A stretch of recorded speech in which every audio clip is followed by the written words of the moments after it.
네, 안녕하세요. 매생이 클럽 순한맛 친구들. 오늘도 반갑습니다. 우리 매생이 친구들 글 쓰는 거 힘들지 않아요? 네, 대답해 보세요. 힘들어요? 안 힘들어요? 네, 힘든 친구도 있고, 저는 이제 별로 힘들지 않아요.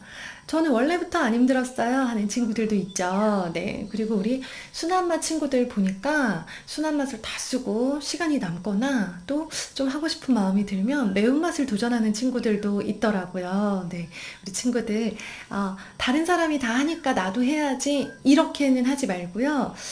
내가 글을 좀 잘 쓰는 것 같네. 내가 글을 좀 더 잘 써보고 싶네. 이런 마음이 든다면 언제든 매운맛 환영합니다. 네.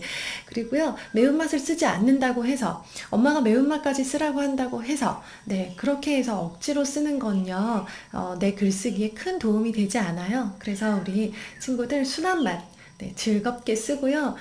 나 글 좀 더 잘 써보고 싶은데 하는 마음이 든다면 글을 좀 더 길게 써보거나 아니면 글씨를 조금 더 멋지게 바꿔본다거나 하는 방법도 좋은 방법이 될 수가 있어요. 그리고 나중에 시간이 남거나 나도 좀 생각하는 글쓰기 한번 써볼까 하는 친구들은 매운맛으로 네, 도전을 추천합니다. 네, 선생님이 있잖아요. 초등학교 3학년 때 있었던 일이에요. 3학년 때 선생님은 키가 너무너무 작았어요. 우리 반에서 키가 가장 작았고, 우리 반에서 몸무게가 가장 조금 나갔고, 우리 반에서 가장 목소리가 작았어요. 그래서 친구들한테 뭐라고 한마디 하는 것도 너무 쑥스러웠고, 친구들이 많이 없었고, 항상 맨 앞자리에 앉아서 이렇게 수업을 듣는 학생이었어요. 공부를 가장 잘했냐? 그건 아니었어요. 공부는 잘할 때도 있었지만, 못할 때도 많았어요. 3학년 때, 선생님께서 리코더를 가지고 오라고 하셨어요. 그래서 리코더를 준비를 해서 갔는데, 리코더를 불기 시작을 하는데 선생님은 원래 피아노도 잘 못 치는 학생이에요. 피아노를 잘 못 쳐요. 그래서 선생님이랑 선생님 동생이랑 같이 피아노를 배웠는데 선생님 동생이 선생님보다 훨씬 잘 치는 바람에 선생님 동생은 계속 피아노를 열심히 쳐서 지금 피아노 학원 선생님이 되었고요. 선생님은 피아노를 치다가 난 잘 못 치는 것 같아 하고 그만뒀어요. 그래서 선생님도 피아노를 잘 못 치니까 리코더도 잘 못 칠 줄 알았거든요. 아무 기대 없이 담임 선생님이 이렇게 알려주시는 그 방법대로 하나 해봤어요. 그런데, 어머, 이런 경험은 처음인데, 리코더를 잘 부는 거예요. 이렇게 부니까 소리가 잘 나는 거예요. 그리고 그 개 이름의 악보에 맞추어서 손가락이 잘 움직이더라고요. 어머, 신기하다. 그래서 쉬는 시간에도 또 불고, 점심시간에도 불고, 열심히 불었어요. 그리고 그 다음날 음악 시간이 또 됐죠. 음악 시간에 리코더를 꺼내라고 하셔서 꺼내서 또 불고 있는데, 선생님께서 갑자기, 정말 너무너무 갑자기, 이은경 일어나서 불어봐 하시는 거예요. 순간 선생님이 심장이 쿵 하고 내려앉는 것 같았어요. 나는 한 번도 일어나서 리코더를 불어보거나 발표를 해본 적이 없는데 선생님이 갑자기 일어나서 나 혼자 친구들 다 같이 부는 것도 아니고 혼자서 그 리코더를 불어본다고 하는 거는 처음 있는 일이었거든요.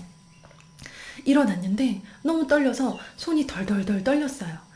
우리가 음악책에 나와 있던 악보를 보고 다 같이 연습하던 그 곡을 일어나서 부는데 얼마나 떨렸던지 계속 불고 연습했던 곡인데도 덜덜덜 떨렸어요.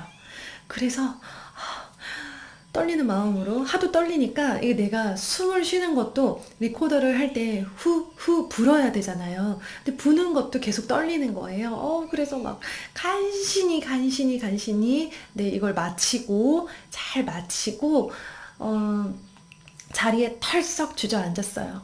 끝났다 하는 마음으로 주저앉았는데 선생님께서 갑자기 우리 반 친구들한테 모두가 들을 수 있는 큰 목소리로 우리 반에서 이은경이 리코더를 제일 잘 부는 것 같아 라고 말씀을 하신 거예요. 선생님은 그때까지 살았던 세월 중에 그렇게 큰 칭찬은 처음 받아봤어요.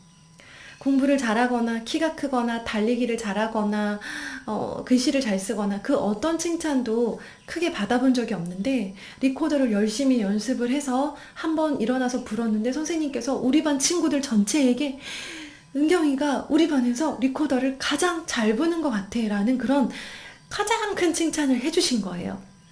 선생님은 정말 머리가 어지러울 정도로 너무너무 기분이 좋았어요. 근데 좋은데 좋다고 막 어떻게 표현을 할 수가 없어서 얼굴이 빨개지고 귀까지 빨개지고요. 고개를 숙이고 가만히 있었어요.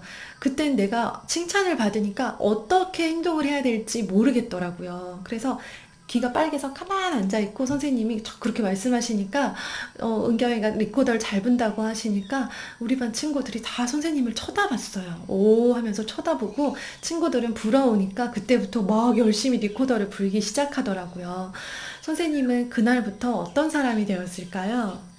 네, 맞아요. 친구들에게 리코더를 알려주는 리코더 도우미가 됐어요. 선생님은 리코더로 칭찬을 받고 나서부터는 리코더라는 악기가 정말 좋아졌어요. 그래서 리코더를 붙들고 날마다 쉬는 시간에 이거 연습을 하고 친구들이 와서 야, 이은경 나도 알려줘. 라고 하면 네 와가지고 이거 이렇게 하는 거야 손 여기 이렇게 바꿔 잡아봐 하고 알려주면서 우리 반 친구들에게 리코더를 도와주는 그런 사람이 됐거든요. 그 후로 선생님은 학교 생활이 엄청 즐거워지고 그때 선생님을 칭찬해 주셨던 3학년 1반 하종대 선생님을 지금도 정확하게 기억하고 있어요. 왜냐? 선생님을 크게 칭찬해 주신 정말 감사한 분이거든요. 그래서 선생님은 그때부터 조금 더 자신감을 가지고 학교 생활을 하게 됐고요.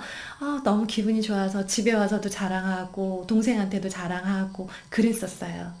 선생님이 이렇게 크게 칭찬을 받은 일을 들으니까 우리 친구들도 머릿속에 떠오르는 게 있을 거예요. 자, 지금까지 내가 지내오면서 들었던 칭찬 중에 나를 가장 기분 좋게 했던 칭찬 뭐가 있을까요? 물론 우리가 살다 보면 혼날 때도 많아요. 선생님도 어릴 때 엄청 많이 혼났어요. 네, 혼난 이야기는 내일 쓸 거니까요. 그거는 내일로 미뤄두고 오늘은 칭찬, 기분 좋게 했던 그 칭찬에 대해서 써보도록 합시다. 선생님이 이야기해 줄 때 몇 학년 몇 반 어떤 선생님께서 어느 날 무슨 칭찬을 해주셨고 그때 기분은 어땠고 그때 친구들의 반응은 어땠고 이렇게 자세하게 설명했죠. 그것처럼 우리 친구들도 글을 쓸 때요. 어떻게 언제 어디에서 어떤 일이 있었고 그때 그 상황은 어땠고 그때 내가 어떤 말을 들었고 그때 내 기분은 어떻고 자세하게 쓰고요. 그리고 선생님께서 하셨던 말씀이나 내가 했던 말 그런 모든 말들은 따옴표 알죠? 따옴표. 네, 요렇게 큰 따옴표예요. 두 개. 요렇게 두 개 붙은 큰 따옴표를 이용해서 직접 했던 그 말투를 그대로 거기다가 글 속에다가 넣어주세요. 칭찬의 그 말은 꼭 따옴표 안에 넣어서 이게 누군가가 했던 말이구나 라는 걸 알 수 있도록 엄마도 칭찬하시고 아빠도 칭찬하시고 할머니, 할아버지, 선생님, 학원 선생님, 네, 태권도 선생님, 피아노 선생님 생각해보면 우리를 칭찬해 주신 분들이 정말 많아요. 그 중에서도 나를 가장 기분 좋게 했던 칭찬, 그 칭찬을 지금 떠올려 보면서 기분 좋게 한번 오늘 수단맛 글쓰기 시작해 보겠습니다. 자, 그럼 지금부터 시작하고요. 오늘 미션 댓글은요. 큰 따옴표 안에 들어가야 될 그 칭찬 말 있죠. 선생님 같으면 뭐냐면 오늘의 미션 댓글이 우리 반에서 이은경이 리코더를 가장 잘 부는 것 같아 라고 들었던 그 칭찬의 말이 그대로 댓글 미션이 되겠습니다. 오늘의 글 제목도 내가 들었던 칭찬의 말, 그 말이 그대로 들어가도 좋고요. 아니면 어디에서 칭찬받은 일이라고 내가 제목을 지어도 됩니다. 자, 우리 친구들 오늘도 파이팅! 선생님이 또 미션 댓글 기다리고 있겠습니다. 안녕, 내일 만나요.